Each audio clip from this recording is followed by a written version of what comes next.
भविष्य की तरफ देखती है वो जवान होती है, जो अतीत की तरफ पीछे की तरफ देखती है वो बूढ़ी हो जाती है। ये हमारा मुल्क सैकड़ों वर्षों से पीछे की तरफ देखने का आदी रहा है। हम सदा ही पीछे की तरफ देखते हैं, जैसे भविष्य है ही नहीं, जैसे कल होने वाला नहीं है, जो बीत गया कल है वही सब कुछ। ये जो हमारी दृष्टि है ये हमें बूढ़ा बना देती है। अगर हम रूस के बच्चों को पूछें तो वे चांद पर मकान बनाने के संबंध में विचार करते मिलेंगे। अगर अमेरिका के बच्चों को पूछें तो वे भी आकाश की यात्रा के लिए उत्सुक हैं। लेकिन अगर हम भारत के बच्चों को पूछें तो भारत के बच्चों के पास भविष्य की कोई भी योजना, भविष्य की कोई कल्पना, भविष्य का कोई भी स्वप्न, भविष्य का कोई उटोपिया नहीं है। और जिस देश के पास भविष्य का कोई उटोपिया न हो वो देश भीतर से सड़ना शुरू हो जाता है और मर जाता है। भविष्य जिंदा रहने का राज, भविष्य के कारण ही आज हम निर्मित करते हैं, भविष्य के लिए ही आज हम जीते और मरते हैं। जिनके मन में भविष्य की कोई कल्पना खो जाए उनका भविष्य अंधकारपूर्ण हो जाता है। लेकिन इस मुल्क ने न मालूम किस दुर्भाग्य के क्षण में भविष्य की तरफ देखना बंद करके अतीत की तरफ ही देखना तय कर रखा है। हम अतीत के ग्रंथ पढ़ेंगे, अतीत के महापुरुषों का स्मरण करेंगे, अतीत की सारी बातें हमारे मन में बहुत स्वर्ण की होकर बैठ गई हैं। बुरा नहीं है कि हम अतीत के महापुरुषों को याद करें, लेकिन खतरनाक हो जाता है अगर भविष्य की तरफ देखने में हमारी स्मृति बाधा बन जाए। कार हम चलाते हैं तो पीछे भी लाइट रखने पड़ते हैं, लेकिन अगर किसी गाड़ी में सिर्फ पीछे ही लाइट हो और आगे लाइट हम तोड़ ही डालें तो फिर दुर्घटना के अतिरिक्त और कुछ भी नहीं हो सकता। गाड़ी में भी रियर व्यू मिरर रखना पड़ता है, एक दर्पण रखना पड़ता है जिसमें से पीछे से दिखाई पड़े, लेकिन ड्राइवर को हम पीछे की तरफ मुंह करके नहीं बैठा सकते। अतीत का इतना ही उपयोग है जितना रियर व्यू मिरर का एक कार में उपयोग होता है। पीछे का भी हमें दिखाई पड़ता रहे ये जरूरी है, लेकिन चलना भविष्य में है, बढ़ना आगे है। और अगर भविष्य की तरफ देखने वाली आंखें बंद हो जाएं तो दुर्घटना के अतिरिक्त और कुछ भी नहीं हो सकता। भारत का 2000 साल का इतिहास एक्सीडेंट्स का, दुर्घटनाओं का इतिहास। इन 2000 सालों में हम सिवाय गड्ढों में गिरने के किन्हीं ऊंचाइयों पर नहीं उठे।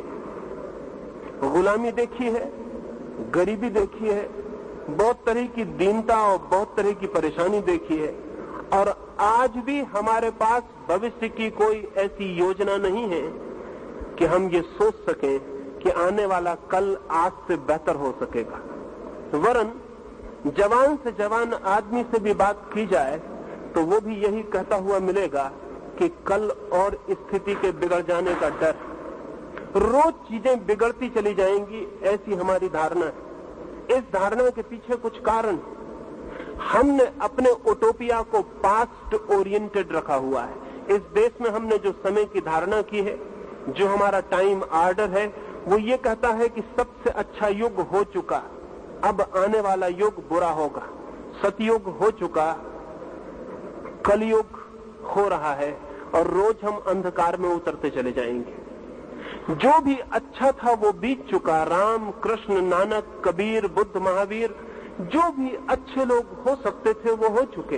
अब भविष्य में जैसे कोई अच्छे होने का हमें उपाय नहीं दिखाई पड़ता। लेकिन ध्यान रहे, जो भविष्य में अच्छे आदमियों को पैदा हम न कर पाए तो हमारे अतीत के अच्छे आदमी झूठे मालूम पड़ने लगेंगे। अगर हम भविष्य में और श्रेष्ठताएं न छू सके तो हमारे अतीत की सारी श्रेष्ठताएं काल्पनिक और कहानियां मालूम पड़ने लगेंगी, क्योंकि बेटा बाप का सबूत होता है।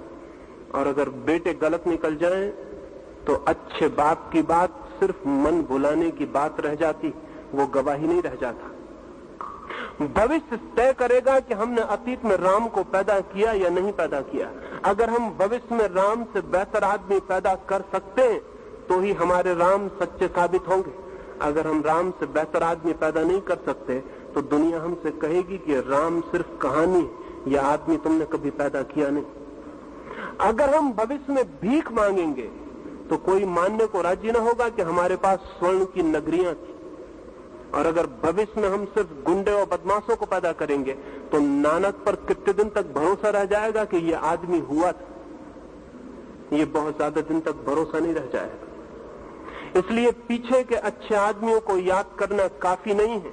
अगर सच में ये अच्छे आदमी हुए हैं, हम ऐसा दुनिया को कहना चाहते हो, तो हमें इनसे भी बेहतर आदमी रोज पैदा करने होंगे। जो रोज ऊंचाइयां चढ़ते हैं वे ही गवाही दे सकते हैं कि उनके अतीत में भी उन्होंने ऊंचाइयां छुई होंगी। लेकिन अगर हम रोज गड्ढों में गिरते चले जाएं तो फिर दुनिया हमसे कहेगी कि अक्सर भिखमंगे सपने देखते हैं कि उनके बाप सम्राट थे, लेकिन ये सपनों से कुछ सिद्ध नहीं होता। इससे सिर्फ इतना ही सिद्ध होता है कि भिखमंगे कंसोलेशंस खोज रहे हैं, सांत्वनाएं खोज रहे हैं, अपने मन को समझा रहे हैं। भूखा आदमी रात में सपना देखता है राजमहल में निमंत्रण मिलने का, लेकिन रात का सपना ये नहीं बताता कि राजमहल में निमंत्रण मिला है। मनोवैज्ञानिक कहते हैं कि उससे इतना ही पता चलता है कि वह आदमी दिन में भूखा रहा है। हम जब अतीत की बहुत ज्यादा चर्चा करते हैं तो शक पैदा होता है, और जब हम पीछे के लोगों की बहुत गौरव गरिमा की बात करते हैं तो शक पैदा होता है, क्योंकि दुनिया हमें देखती है। हम दुनिया को कहना चाहते हैं कि हम जगत गुरु थे, लेकिन आज दुनिया में एक भी ऐसी चीज नहीं है जो हम किसी को सिखा सकें। सारी चीजें हमें दूसरों से सीखनी पड़ रही हैं। ये जगत गुरु की नासमझी की बात बहुत दिन तक टिक नहीं सकेगी। और आज नहीं कल अगर दुनिया हमारा मजाक उड़ाने लगे और हमसे कहने लगे कि हम जगत गुरु होने का ख्याल इसीलिए मन में पैदा कर लिए हैं क्योंकि हम सारे जगत के शिष्य हो गए हैं, और इस बात को बुलाने के लिए, अपने अहंकार को बचाने के लिए हम इस तरह की बातें कर रहे हैं, तो इसमें बहुत आश्चर्य न होगा।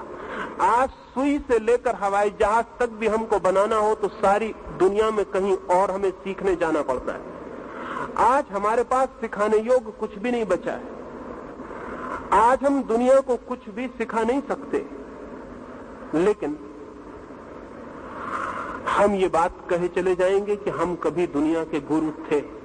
ध्यान रहे, जब कोई कौम ये बात करने लगती है, पास्ट टेंस में जब कोई कौम बोलने लगती है, तो समझ लेना कि वो दीन हो गई।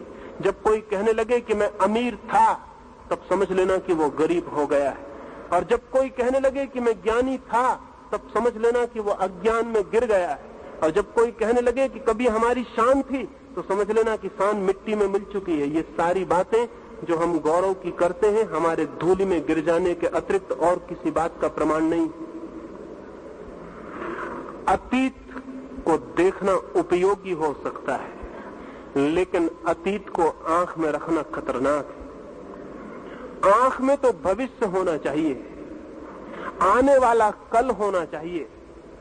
जो बीत गया कल, वो बीत गया, उसकी धूल उड़ चुकी है। अब जमीन पर कहीं खोजने से उसे खोजा नहीं जा सकता।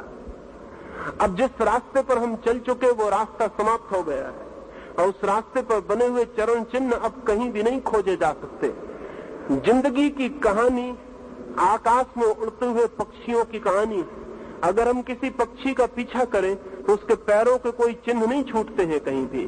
पक्षी उड़ जाता है, पीछे आकाश खाली हो जाता है। जिंदगी में कहीं कोई चिन्ह नहीं छूटते, जिंदगी में सब विस्मृत हो जाता है। जिंदगी तो प्रमाण मानती है आज को, आज हम क्या हैं यही प्रमाण होता है। आज हम क्या हैं अगर इसे सोचें तो दो तीन बातें ख्याल में आएंगी।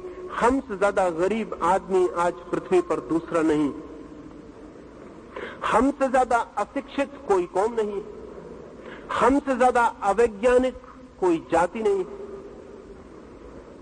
हमसे ज्यादा कमजोर, हमसे ज्यादा हीन, हमसे कम उम्र, हमसे ज्यादा बीमार आज जमीन पर कोई भी नहीं है। दूसरे मुल्कों की औसत उम्र 80 वर्ष को छू रही है। दूसरे मुल्कों में आज रूस में 100 वर्ष के ऊपर हजारों बूढ़े, और 150 वर्ष के ऊपर भी कुछ बूढ़े।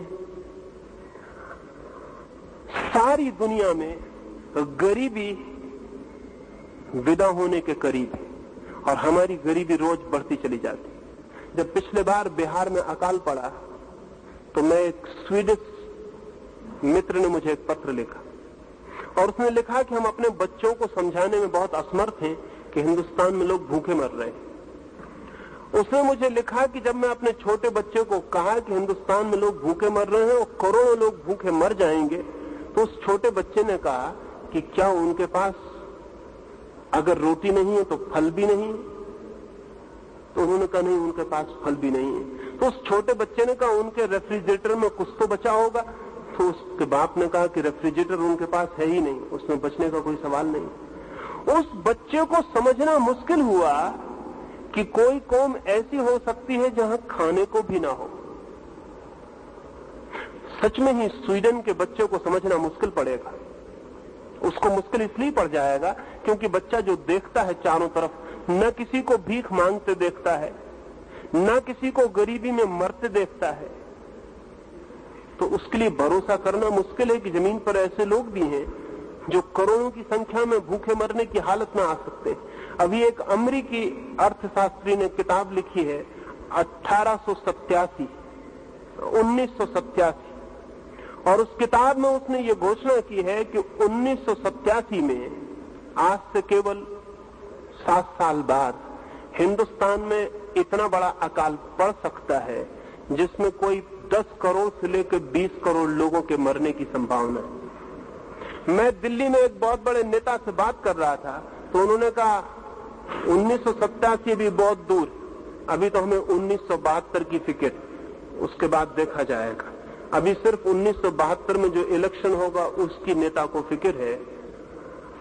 7 साल बाद हिंदुस्तान में 10 करोड़ लोग मर सकते हैं।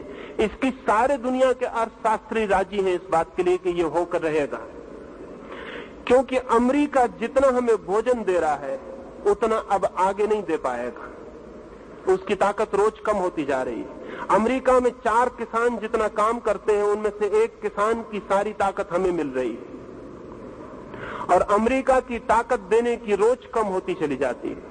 18